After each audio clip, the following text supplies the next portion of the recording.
I never expected a simple trip to the province would change my life forever. It was supposed to be a peaceful ride, just me and a young girl on the bus, heading to a remote town that's so far from the busy city.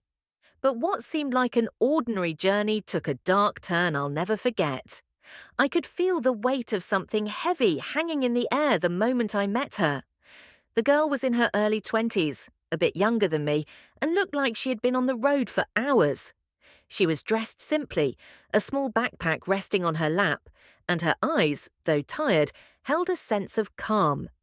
She sat beside me, her soft smile making her look innocent, almost like someone you could trust with your life. But there was something about her presence that made me uneasy, like an invisible shadow lurking just behind her. At first, we didn't speak much. The bus was filled with a few other passengers, all minding their business, but the moment we left the town behind and entered the long stretch of road leading to the province, something started to feel off. The air became thicker, and the gentle sway of the bus grew more unsettling. The girl's eyes darted nervously around, and I couldn't help but notice how tense her shoulders were, as though she was anticipating something. "Maganda po ba ang probinsya niyo?" I asked, trying to break the silence. She nodded, but there was a hesitation in her voice. "Oo, medyo tahimik lang dun." I smiled, trying to brush off the growing sense of unease, but then she lowered her voice, almost as if she didn't want anyone else to hear. "May mga kwento po akong narinig tungkol sa mga hindi nakikita ng iba, ha?" Her words hit me like a cold wave, and I could feel my heartbeat quicken. "Anong ibig mong sabihin?" I asked, almost whispering. She hesitated before continuing, her eyes darting around again, checking if anyone was listening. "Aswang, sa aming lugar." The bus hit a bump, and she gripped the seat tightly, her fingers pale. "Nandyan sila, naghihintay lang. Minsan hindi mo na malalaman kung sino ang totoo at kung sino ang hindi." My heart pounded in my chest. I'd heard the stories growing up, tales of creatures that lurk in the shadows, preying on the unsuspecting. But I never thought they could be real. Not here, not now. As the bus rumbled deeper into the province, the scenery outside grew darker, more isolated. The trees seemed to close in on the road, their branches twisting like gnarled fingers reaching out to grab us. The girl grew quieter, almost as if she was lost in thought, or maybe listening for something. I couldn't shake the feeling that we weren't alone on that road anymore. And then, without warning, the bus screeched to a halt. We all jerked forward, some of the passengers grumbling, others in shock. But it wasn't the sudden stop that caught my attention. It was the silence. The kind of silence that presses down on you, suffocating every breath. I looked to my side, and the girl was gone. No trace of her, just an empty seat. What happened to her? Did she leave, or is something else at play? I'll never know. At least not yet. I blinked, my heart pounding in my chest. The girl was just there, sitting beside me, gripping the seat tightly. But now her spot was empty, as if she had never been there at all. The bus remained still, the engine humming softly in the eerie silence. I turned my head, scanning the other passengers, but no one seemed to notice anything strange. The driver was outside, talking to the conductor, their voices low and serious. I swallowed hard, trying to shake off the unease creeping up my spine. Maybe she moved seats, I told myself. Maybe she got off while I wasn't looking. But deep inside, I knew something wasn't right. My hands clenched into fists, and I glanced around the dim bus, searching for any sign of her. The only thing left was the faint warmth on the seat beside me, proof that someone had been there. A quiet voice broke through my thoughts. "Hinahanap mo ba siya?" I turned sharply. An older woman, seated a few rows behind me, was watching with dark, knowing eyes. Her face was lined with age, her expression unreadable. She leaned closer, lowering her voice. "Kung ako sa'yo, huwag mo na siyang hanapin." My breath hitched. There was something in the way she said it, calm but firm, like a warning. My chest tightened. "Ano pong ibig niyong sabihin?" I asked, barely above a whisper. The woman didn't answer right away. Instead, she let out a small sigh, as if debating whether to speak. Finally, she murmured, "Hindi lahat ng sumasakay dito tao." My stomach twisted into knots. The words clung to the air, heavy and unshakable. I wanted to ask more, but before I could, the bus shuddered, the engine roaring back to life. The driver climbed in, muttering about an unexpected stop. No explanation, no reason, just an uneasy glance in the rearview mirror before pulling away. I forced myself to sit still, my mind racing. Maybe it was all just my imagination. Maybe I was just overthinking things. But the feeling wouldn't leave me. The strange heaviness in the air, the way the trees outside seemed to stretch taller, their shadows growing darker as we moved deeper into the province. And then, something made my blood run cold. In the reflection of the bus window, just beyond the trees, I saw her. The same girl, standing by the roadside, watching, but her eyes, they were different now. I felt my breath catch in my throat. The girl was standing by the road, still as a statue, her gaze locked onto the moving bus. But something about her was wrong. Her eyes, once soft and tired, were now dark. Too dark, like empty voids that swallowed the light. My hands grew cold as I stared at her reflection, afraid to turn my head and confirm what I was seeing. The bus picked up speed, leaving the stretch of road behind, but the heaviness in my chest remained. I forced myself to blink, to breathe, to convince myself that it was just a trick of the light, that I was exhausted, imagining things. But then I heard a whisper, software, faint, right by my ear. "Huwag kang bumaba." I jerked my head around. No one was there. The old woman behind me was staring out the window, her face unreadable. The other passengers were lost in their own world. I felt my pulse hammering in my ears.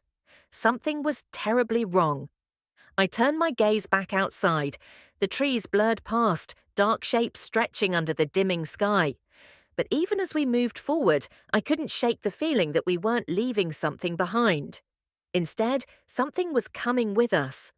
A sudden jolt shook the bus. The driver cursed, gripping the wheel as the vehicle swerved slightly. "Ano yun?" someone muttered. The driver only shook his head, his expression tense, hands tightening on the wheel. I swallowed hard. The unease I felt from the moment I met that girl was no longer just unease. It was fear. Deep, unsettling fear. And I had the sickening feeling that this was only the beginning. The bus felt different now, like the air inside had thickened, pressing down on my chest. No one else seemed to notice, but I could feel it. A weight, a presence. My fingers curled into the seat as I forced myself to breathe evenly, trying to ignore the prickling sensation at the back of my neck. Outside, the road stretched endlessly into the night. The trees swayed, their dark forms twisting in the wind, and for a brief moment, I thought I saw something moving between them, something fast, something watching. Then the bus lights flickered. A few passengers murmured in confusion, glancing around. The driver adjusted his grip on the wheel, his jaw tight. "Put!" His voice caught, and suddenly the bus lurched to the side as if something had slammed into it. People screamed as they grabbed onto their seats. The old woman behind me muttered something under her breath, her grip tightening around the rosary in her hands. The bus came to a shaky stop. The headlights dimmed, casting weak beams into the empty road ahead. For a moment, everything was still, too still. The driver exhaled sharply, shaking his head. "Ano yun?" he muttered. No one answered. I turned to the window, heart pounding. My breath hitched. She was there again. The girl. Standing just beyond the headlights, her pale face barely visible in the darkness. But this time, she wasn't alone.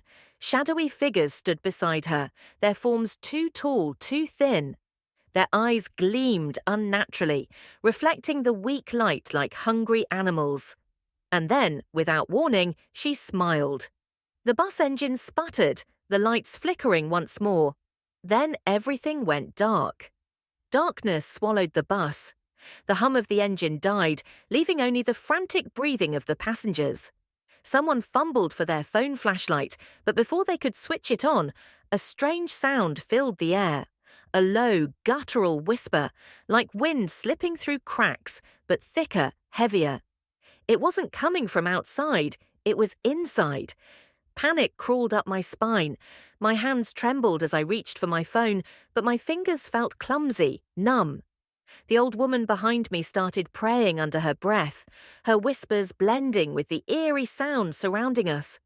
Then I heard footsteps, slow, deliberate, moving down the aisle of the bus. But no one was standing, no one had moved. I clenched my jaw, forcing myself to turn toward the sound. The dim glow from a passenger's phone screen barely lit the space, but in that faint light, I saw it.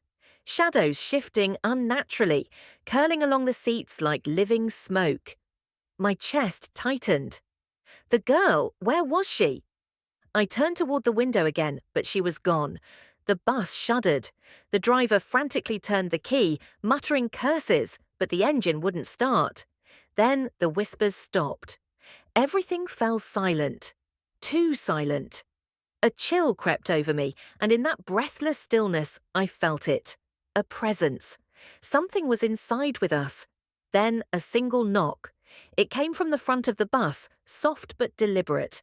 Another knock followed, louder. The driver swallowed hard, gripping the wheel like a lifeline. The old woman's prayers grew louder. A third knock. This time it came from the roof. Every hair on my body stood on end. My mind screamed at me not to look up, but my body disobeyed. My eyes trailed toward the ceiling, and that's when I saw it. A shadow stretched unnaturally across the roof, pressed against the thin metal as if something was crawling over it. Long fingers dragged slowly across the surface, making a sickening scraping sound. Then a whisper. This time, right behind me. Huwag kang lalabas. I spun around. No one was there. The bus lights flickered back to life, flooding the space with a dim, buzzing glow. The shadow on the ceiling was gone. The whispers had vanished. But outside, standing in the middle of the road, the girl was there again. Only this time, her mouth was open, too wide, impossibly wide, like something that had forgotten how to be human. The air inside the bus felt thick, almost suffocating. No one spoke, no one dared to move. All eyes were locked on the girl standing in the middle of the road, her mouth stretched open in an unnatural, gaping smile. My breath came in short, shallow gasps as I gripped the seat in front of me, my mind screaming at me to look away. But I couldn't. Then she moved. Not like a person, not like someone walking. Her body jerked forward, almost gliding, her feet barely touching the ground. The moment she stepped into the bus's headlights, I saw her fully. Her eyes were black pits, endless and empty. Her fingers were longer now, her nails sharp, curling slightly as if ready to tear through flesh. The shadowy figures that had been with her were gone, but I could feel them. They were still there, watching from the darkness, waiting. The driver turned the key desperately, his hands shaking. The engine sputtered but refused to start. The old woman behind me clutched her rosary tighter, her lips moving faster in prayer. A man near the front whispered, "Diyos ko, tulungan niyo kami." The girl stopped just a few feet from the bus. Slowly, her head tilted to the side, as if studying us. Then she lifted one hand and placed it gently against the bus door. The moment her fingers touched the glass, a sharp, ear-piercing sound filled the air, like metal scraping against metal. I clamped my hands over my ears, my vision swimming. Then she spoke, but it wasn't her voice, it was a chorus, deep, layered, inhuman. Buksan mo. I shook my head violently, squeezing my eyes shut. Number, no, I wouldn't. No one would. The driver finally turned the key again, and this time the engine roared to life. Without hesitation, he slammed his foot on the gas. The bus lurched forward, tires screeching against the pavement. For a brief second, I swore I saw the girl smile wider, too wide, stretching beyond what was humanly possible. Then she was gone. The bus sped down the road, leaving the spot behind. No one spoke, no one looked back. The old woman finally exhaled, murmuring something about mga nilalang na hindi dapat nakikita. I turned to the window one last time, half expecting to see her again. Instead, in the reflection, I saw something else, a shadow, sitting beside me, smiling. My breath caught in my throat. The shadow in the reflection didn't move, didn't shift, but I could feel it watching me. My fingers dug into the seat as I forced myself to turn, slowly, carefully. Nothing was there. The seat beside me was empty, cold, just like before. I exhaled sharply, pressing a shaking hand against my chest. My heart was hammering so hard it felt like it might burst. The bus kept speeding down the dark, winding road, the engine humming, the passengers silent. No one spoke about what had just happened. Maybe they didn't want to believe it. Maybe they were too afraid to. Minutes passed, maybe hours. I wasn't sure anymore. The old woman beside me finally shifted, her tired eyes meeting mine. "Paswerte ka, hijo," she murmured, her voice low. "Hindi lahat nakakaligtas." I swallowed the lump in my throat. "Ano po talaga yung nangyari?" My voice was hoarse, barely above a die. She sighed, looking out the window. "May mga nilalang na hindi dapat nakikita. Minsan sumusubok silang sumakay, sumunod," he spare. A chill ran down, and